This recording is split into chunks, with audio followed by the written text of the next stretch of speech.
The phone conversation between fantasy veterans Bob Harris and Matt Waldman is a quick and dirty rundown of players, units, or teams from Sunday's games. Feel it or fuck it is our instant verdict on the fantasy value of a player situation, not the ability, effort, or character of the player. This is just how two old-timers in this industry talk when they got a lot to cover in a little time.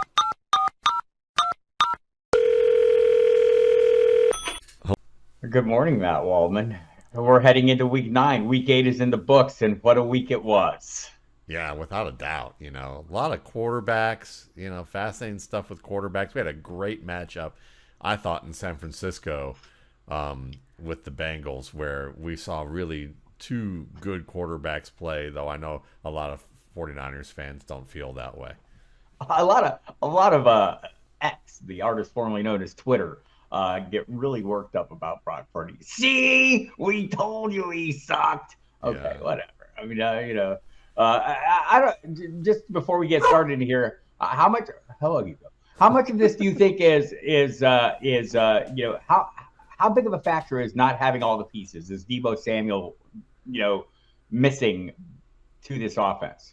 I mean, I think that there's certainly an element of that. When you don't have Deebo Samuel, it's kind of like Joe Burrow not having a healthy T. Higgins, Right. So there's certainly that element to it, what he can do in the run game, what he can do after the catch. Maybe he's not a true primary guy, but he's certainly a great number 2. So, yeah, that has a factor. Another factor is that Brock Purdy has 14 starts in his career. Right. So let's get to this right now. Brock Purdy, are we feeling him as the long-term answer for the San Francisco 49ers quarterback position? I wasn't sure last year. I'm a lot surer this year that the answer is going to be yes. Watching that game, people are going, oh, well, he threw 2 interceptions in that game. Okay, well, you watch the box score. If you actually watch the game, Brock Purdy made probably 6 to 8 throws that if Justin Herbert made them, people would be basically fawning all over Justin Herbert or any of the quarterbacks who have big arms. The way that he sees the field, the way that he understands how to move in the pocket and to be able to create on the move or to create within the pocket is high level. He's becoming a high level player. The difference between him and some of the other high level players is that he lacks a great arm. But the way he sees and anticipates, he's going to be here for a while. And I think that people are going to have to figure out that, it's the hardest thing to figure out is that guys can see, media can see displays of arm strength and mobility. What they don't see all the time when they're making their hot takes is actually understanding how a player reads coverage. And Brock Purdy does that great. Even after, the one interception he threw that was in the red area to Jermaine Pratt, it was a shovel pass that didn't work out right, so then he had to keep the ball and roll out. And Pratt just came from underneath in trail position, basically from out of Purdy's periphery to intercept the ball. And then he throws an interception on the very next play, which was just a great manipulation by Logan Wilson, who's one of the best interceptors among linebackers in the game today. But after that, and it was a bad 2-play sequence for sure. That cost him the game. But at the same time, Purdy battles back, has a 75-yard drive, and makes some plays on that were absolutely fantastic. He had some brilliant throws in this game. So, process-wise, you look at his game, and he's a top 12 quarterback in this league. TLDR version, you feeling this, especially as long as Kyle Shanahan's the coach there. I mean, again, I don't want to overstate the case, but this is his dream quarterback, someone who plays his system and runs his system the way he would run it. Could he play quarterback? I think you see that that's been his desire all along, and it's why he's pursued players like maybe we heard about the Mac Jones interest or the Kirk Cousins interest over time and things like that. So I'm feeling this as well. Are we feeling Joe Burrow back to being Joe Burrow? And I guess we can highlight that by noting he completed 28 of 32 passes in this game, 283 yards, 3 touchdowns. It was a very good game, 134 quarterback rating. Yeah, 19 consecutive passes completed in a Yes. row in the first half. And more importantly, how he moved in the pocket. He had a sequence where he delivered a ball that he had basically he basically did the hokey pokey in the pocket in terms of the way that he was moving around in there and buying a lot of time. But more importantly, they started featuring him in the drop back game under center, which they didn't do with the calf injury. And when he did have to run, there was a too high 2-man concept that the defense played that opens the middle of the field. Burrow immediately did what he could to weave through the pocket so that he could get into the open field and gain, I think, 18 on the play. And you could see if there was any issue with the calf, he wouldn't have done any of what I just mentioned there. He's ready to roll. Yeah, kind of think of Tom Brady as being the phone booth mobility guy. I'll go ahead and make Joe Burrow the waiting pool mobility guy. He's got a little more, right? He can operate in a little more space, and it looked good to me as well. So I feel this as well. I want to just set you up for something. We'll go back to last Thursday because I've agreed with you all year long on this, and I've cited you on multiple cases as saying if you drafted Dalton Kincaid this year, you drafted him for the second half of the season. I'm going to ask it like this. Are you feeling the breakout is imminent? But really, I feel like the breakout's fucking happening. Yeah, it happened. And I think that it happened before our eyes in this game because go ahead. I thought maybe 2 weeks ago we saw the hint, right? Yes. I thought we saw the first sign of it, but I agree with you. Totally feeling this was it. Yeah, the hints were certainly there. But it was kind of like hints like hint, Josh Allen. Hey, this guy's open a lot. Hint, hint.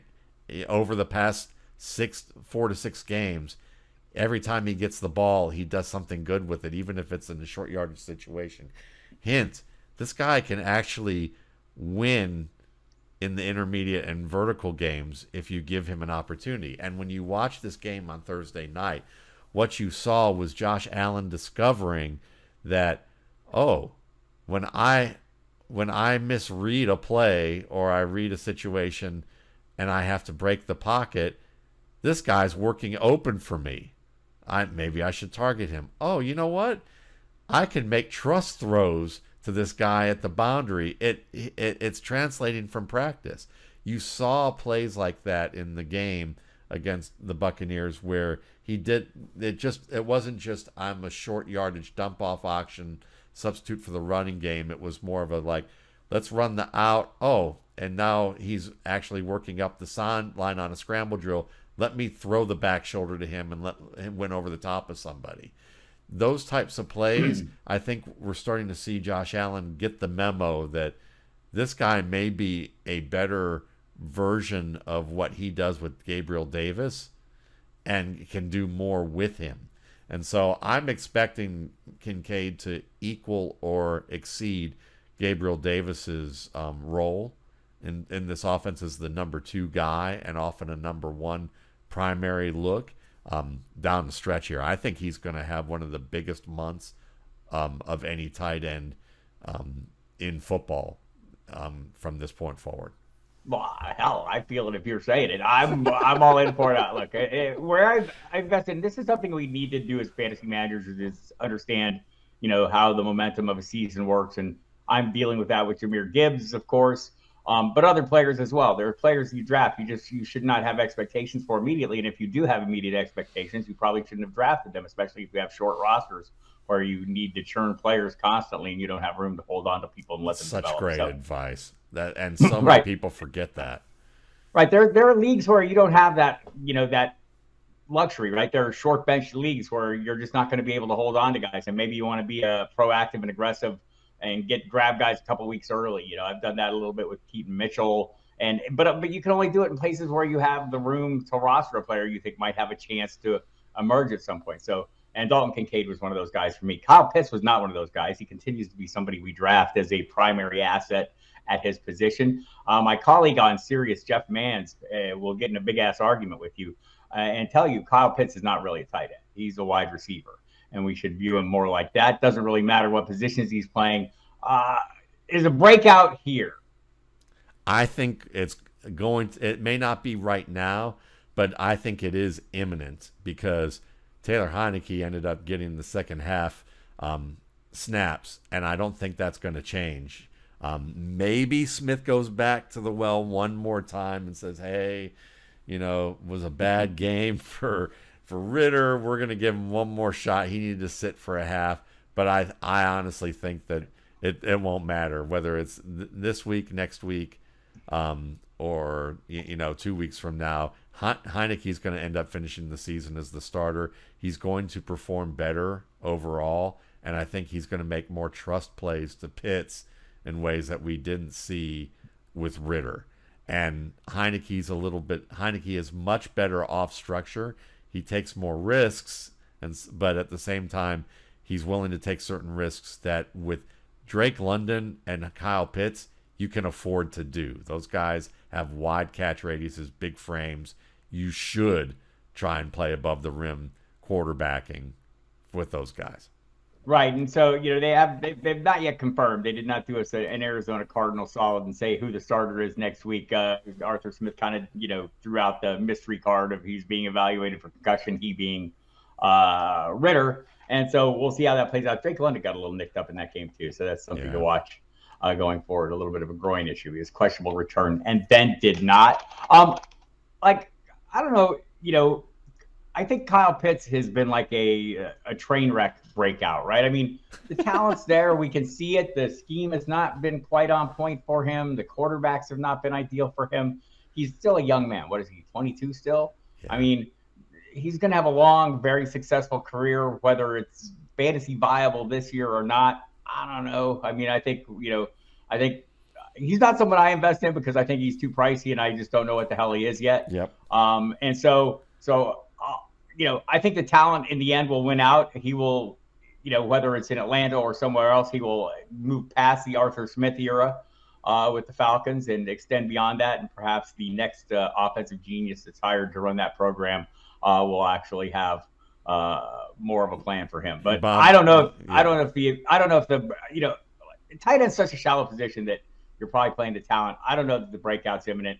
I look at the target share, the targets, and they, he's had a couple, double-digit target games this year, or an 11 and a 9. Everything else has been middle of the pack, so I'm not enthusiastic. I'm not saying fuck it, but I'm not really enthusiastic. Yeah. I feel bad for the man. Look, I have no shares of Kyle Pitts because I had no confidence in Desmond Ritter. I have some confidence in Taylor Heinicke. Right, and we'll see if that's how it plays out. So now I'm interested in the idea of okay, if someone makes the right offer where I can get him in part of a package deal and I'll take the shot on Kyle Pitts, I'm more open to that now. That's the best way to put it. In Arizona, going into yesterday's game, Zach Ertz had gone on to injured reserve, and going into the game, he had 27 catches, Ertz, before he went on IR for 169 yards and a touchdown. Trey McBride had 15 catches for 170 yards going into the season. I like that. That per catch average a little bit more than I like Zach Ertz's. Solid game yesterday. Had the touchdown. Breakout imminent for one Trey McBride. I would say if you consider a breakout low end tight end 1, then yes, I think that he's going to do that. Does he have even more upside that's accessible in Dynasty? Absolutely. Where he is right now, it can be encapsulated in one play that he had. It was an over route on third down with Kyle Hamilton covering, and Josh Dobbs throws it high. He initially gets his hands on it with perfect attack, but can't retract it and drops the ball just as Hamilton tackles him. And he's really mad at himself. So I'll put it to you this way. I've seen enough Trey McBride to know why he's really mad at himself, because he made those plays a lot at Colorado State, and he expects himself to make those plays. So once he begins making those plays, he's a top 5 tight end. Right now, he's not, and I don't think his quarterback aids the situation. So you're probably looking at low-end tight end 1 as far as the maximum ceiling of his value this year. Yeah, if you had not heard, Josh Dobbs will be the starter this week again, and Jonathan Gannon was very vague as to whether Kyle Murray will be back We'll Ever. feel week 10 Ever. against the Falcons. Ever. We'll see. We'll see. It's very, very vague. Very vague. There's a player I really want to get to because I know you have strong opinions on him. I think the entire fantasy community has strong opinions on him after yesterday's performance against a tough Atlanta defense, tough Atlanta pass defense at least. Will Levis, superstar. Bananas. Mayonnaise. Mayonnaise. Yeah, I think my dog he barked with bananas. I feel like our friend Tara Roberts from many outlets, if you follow her out there on the social media, had said she would do a cup of coffee with mayonnaise and video it if he threw another touchdown. And sure enough, he threw another touchdown. So be looking for that video on the social medias here shortly. Will Levis in the short term. All right. Are you feeling him? I am feeling him short term. And when we say good Atlanta defense, pass defense, we say statistically because he's faced Bryce Young in his first week. He's faced Jordan Love in Jordan Love's second week. They faced C.J. Stroud, another rookie, Sam Howell, and Baker Mayfield. Oh, yeah, there's that Lawrence guy and Goff, who they limited each to 1 touchdown.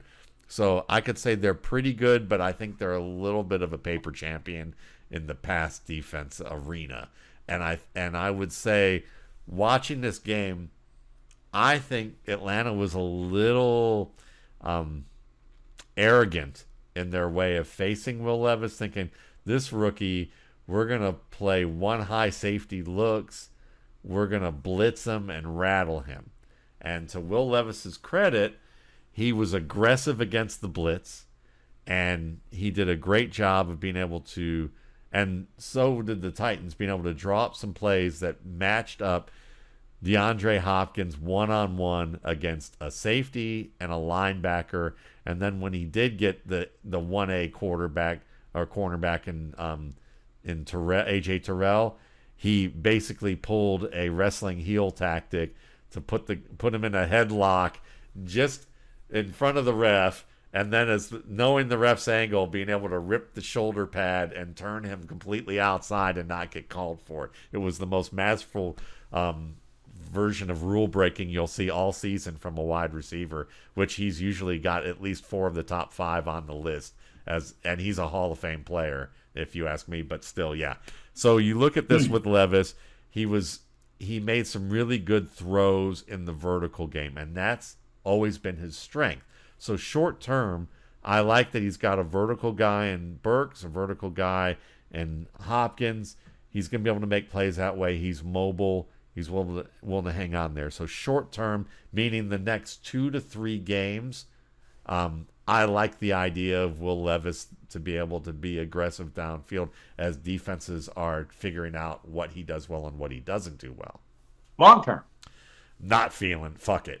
Right now, okay? Fuck it until evidence otherwise, because watching him in this game, what you didn't see were low trajectory throws to the boundary and into the middle of the field. And when you watched his footwork, one of the things that I noticed, he's still doing this little idiosyncratic thing that he had at Kentucky that leads to inaccurate throws. And there was a throw that he made to DeAndre Hopkins that was a terrific catch that was just emblematic of what Will Levis does, which is he doesn't have his footwork together. When defenses start playing different coverages and stop doing we're going to beat you with the blitz, because they wanted to rattle him and see if they could get him out of there. Instead, the way to beat Will Levis is basically rush 4, confuse him, and then make him make throws in tight windows into the field. Basically do what we saw Brock Purdy succeed at in this game, other than those 2 bad plays that were really the difference in the game. If they do what the Bengals did to defenses do what the Bengals did to Brock Purdy or even Joe Burrow, Will Levis that tower is going to crumble. So he had a really good start. We'll see if he can build on it, but I need him to prove it before I believe in it. Right. I was super happy. Wish I had some tournament lineups with Levis. And it's just, here's my reminder, people. Set a totally contrarian lineup.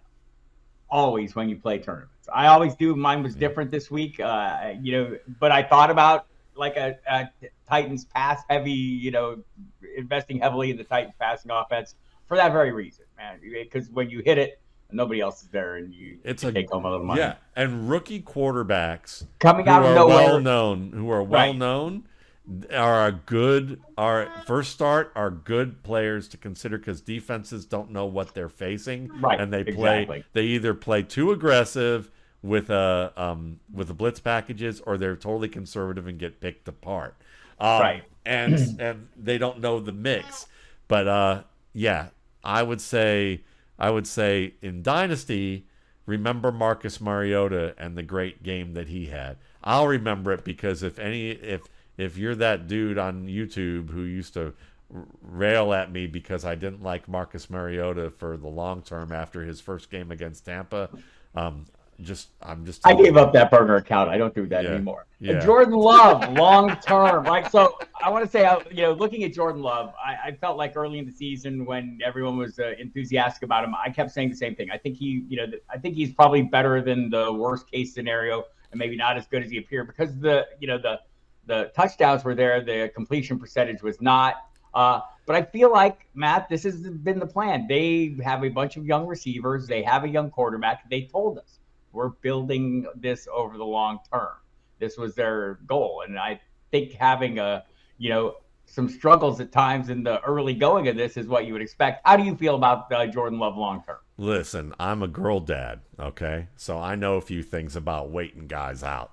So you have the daughter's boyfriend or date come over to the house and hang out a little bit, and they're on their best behavior. And Jordan Love early in the season was on his best behavior. He wasn't doing any of that crazy crap that he did at Utah State, where he's kicking his feet up and making wild across the body throws and trying to do things where you're screaming no, no, no, no, and then occasionally get a yes out of it. You got to wait them out a little bit because you got to see if they get comfortable and see if they get a little too comfortable at your house. And that's when, that's when you have the conversation that you need to have. So, usually it doesn't take very long. And I'd say Jordan Love he's in that situation right now where he's getting more comfortable and he's starting to look a little bit like Utah State Jordan Love in some bad ways. But getting some half-decent results, but not enough. So we'll see if that comfort level is him either, kind of integrating what he's learned as a pro with what made him very athletic and compelling as a college player, or whether he's just getting too comfortable on Dad's couch, and Dad's about to tell him that he needs to go home. So he's in that little area. I'd say right now, where with this team and the strength of the players on it, I'm still going to say I'm feeling them. It's just a little immaturity, but I'm ready for the cleaver to come out. I feel like this is another case where if all the pieces were intact, and by all the pieces I mean Aaron Jones was playing at full speed, it might make up a little bit of a difference for him over the course of the season. We saw it early in the year, week 1, when there was a healthy Aaron Jones. Things look pretty good. I don't want to overstate the case of when not all the pieces are on hand because, other players rise up and fill voids. But Aaron Jones is one of the biggest playmakers in this offense, if not the biggest playmaker, all due respect to Christian Watson. And it's been an issue not having him. But another player on this team, Jayden Reed, is he the best wide receiver on the Packers? Most people would say no, but I think in another 8 to 10 weeks, we're going to be saying, yeah, he might very well be. There was a play that he didn't make, but the effort that he made to nearly win the ball on a back shoulder fade where he pinned the ball and won it basically off the back of the Vikings defender. These are the types of plays I've seen him make on a regular basis that you're not going to see Romeo Doubs make. Romeo Doubs has gotten to the point where he's as good as Jayden Reed in that department. And then I would argue that Jayden Reed's more versatile than the other two guys. I have a feeling that Jayden Reed's going to end up by at least this point next year. We're going to be talking about him as clearly the best receiver out of those three. I've made note of this. In the meantime, I'm crying a little bit. I wipe the tears from my eyes because I'm pondering the situation for Jordan Addison and Justin Jefferson. Yeah, for sure. But I think I have a new I think I have a new burner account for you. You can have, Jayden Reed sucks, type of thing, for next Oh, I year. have many burner accounts. Okay. Don't think I don't already have one of those. Okay. I lied when I said I got rid of them. Addison and Jefferson, the greatest tragedy of a wide receiver duo in the NFL, now playing with who? Yeah, Jaron Hall, BYU, Russell these BYU Wilson, quarterbacks have a great history aspirational in the guy. NFL. They do. Zach Wilson Steve Young. notwithstanding. Steve Young. Steve Young. I'm going back. Steve Young. Mark Herman. Jim McMahon. Ty Detmer. Yeah. There we go. I like Jim McMahon. Jim McMahon, Steve Young. We could have just ended it right there, pretty much. So what are we doing with these two receivers? Well, I'm going to study this guy a little bit more, but based on what I've seen, he fits well in theory because he's a good play action quarterback. He certainly understands how to put a ball up for a player to win it. He did that well with Puka Nacua, who he performed well with. I think there's something there with his game. I just don't know if it's going to manifest quick enough this year for you to get maximum value out of your players. So I would expect, I think you're going to see a lot more short passing, and we'll probably see a lot more of the RPOs and a lot more of the screens. But I would say that you're looking at more of a Jordan Love-esque type of offense right now than what you saw with Kirk Cousins. So, yeah, your best bet might be Addison because of what he does after the catch. Yeah, we don't know if Jefferson's going to be back. Honestly, or when these should get imaged when the 4 weeks is up. And they already have laid out there that it could be a couple more weeks after that. And now that there's not a quarterback situation, perhaps the notion that he didn't get a contract extension before the season becomes more of a factor. And do they even want to force him back if they don't have any chances of winning? Is it in their best interest? So there are pieces to suss out here. It's a fuck it for Jaron Hall, and it may be a fuck it for this offense. But I'd say Osborne is kind of a Puka Nacua aspirational type of player. Though I would have probably said it was like they were even coming out of school in terms of, or like Puka coming out before what he did. I would have said, well, if he could play like, KJ Osborne, that might work out pretty good. Like they're stylistically similar type of guys, but Puka's shown that he's more than that. But I think you're going to see a good rapport with Addison. You're going to see good rapport with Osborne. We'll see if he can make the big time plays with Hawkinson. But it's one of those scenarios where you're going to have to drop the value of most of those guys. And it's just a shame because, man, Kirk Cousins with those two guys, if they could have been together at the end of the year with what we've seen, it's like the Vikings were like put training wheels on Addison at the beginning of the year. And when they took him off, you could tell it was like Addison going, you could have taken them off like in May. You put a fine point on it. If you're a fantasy manager, ripping, gripping, you're still playing TJ Hawkinson. I don't know that you have a ton of better options out there, or even, crappy players with good quarterbacks. A great player with an unknown commodity at quarterback, possibly crappy, might still serve you better than some of your other prospects. And I feel the same about Jordan Addison. I don't know how I feel about the Giants offense. Brian Daboll, feeling or fucking his offense. Is it Brian Daboll, or is it just not having pieces? I think it's both, to be honest. But I would say that Daboll is a bit of a.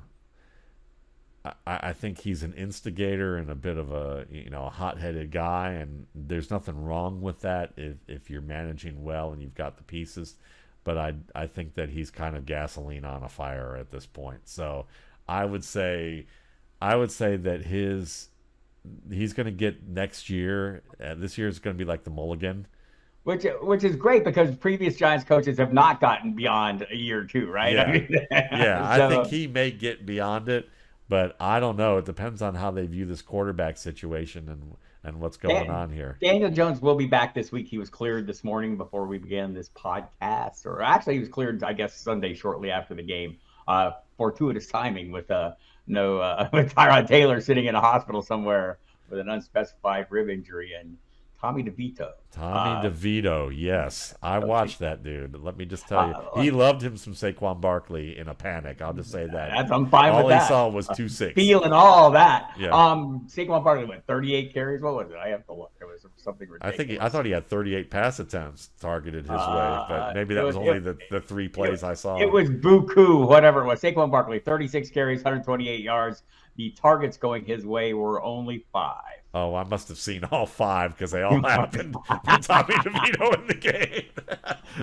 So like I'm not gonna be told, like, they've had issues on the offensive line. They need to find, that alpha wide receiver. Maybe they have him. Maybe it's someone who, Wan'Dale Robinson was coming. I don't think he's the alpha, but they need to do some things at some positions. The alpha wide receiver they're counting on, their tight end, Darren Waller, has not been, on point. He was missed more than half of this game with a hamstring issue. And you have nobody else, so it's like It was like the idea was like, well, we're gonna show that part of. I'll say this: the Giants brass, fuck them for getting Kenny Golladay and signing him to a big contract and thinking you're gonna get something Put them great. Behind the 8 ball. And then you kind of maybe they've learned a lesson from that, and they're not getting anyone else ever. That's it, because then you kind of feel Daboll for saying, I got to make an example out of Kadarius Toney, him and Golladay, but nobody stepped up in the manner that he was hoping, and they didn't add anybody of value that is going to be consistent in the week to week, because, well, Jalen Hyatt is a great deep threat, but they were not even asking him to do anything more than that. So we don't know whether he's there or not. Mm-hmm. So you spend an early pick on a one-dimensional receiver, at least in how you're using him. This doesn't look good. Just going to the other side of the football, I guess, how do I want to frame this? Zach Wilson, do you feel him improving, or like me, do you feel he may have hit his ceiling?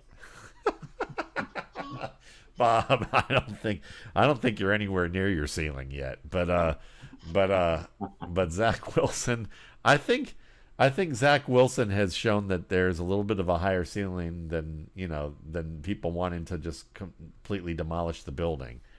He's kind of cleared his head out of the rubble, and there's actually some air there for him to be able to maybe look around a little bit and call for the emergency crew to come take him out of this building. But that said, I think he still has a shot to be like a quarterback too in a flex league at some point in his career. But it's a fuck that. Let me fix this for you, Matt. Garrett Wilson, 13 targets, 7 catches, 100 yards. Breece Hall, 9 targets, 6 catches, 76 yards, and a touchdown. Al Lazard, if you had to, 6 targets. I mean, he can fuel the fantasy fortunes of the pieces around him to the degree we want. That's all I need from this young man. I'm not hoping for anything from him, and if I get something from him, bully for me. Thank you. In general, I appreciate it. In general, I think Garrett Wilson is the piece I'm interested in, and if you can keep the offense on schedule and help Breece Hall, more power to him as well. I think that's feeling that. Yeah. Fuck him for fantasy. I agree. Okay. I was trying to be nice. I mean, I had never been nice about Zach Wilson. You're never nice. Rachaad White, is he improving, or was he just taking advantage of the same defense everybody takes advantage of in Buffalo? I think he's improving. From what I've seen within his control, you're seeing him attack creases and tight creases with more confidence. And this is something that he didn't do well at Arizona State. You would watch him, and he would be really tentative at the point of attack and try and bounce things outside or not take on the defender. And there were multiple runs in this game and in previous games that I've seen where when he was faced with that decision, he dropped the pads and worked hard to get through those defenders, often breaking tackles and getting into the secondary to get 8 or 9 yard gains. And we know he's a good pass receiver with really underrated acceleration. So I'm liking what I'm seeing out of Rachaad White.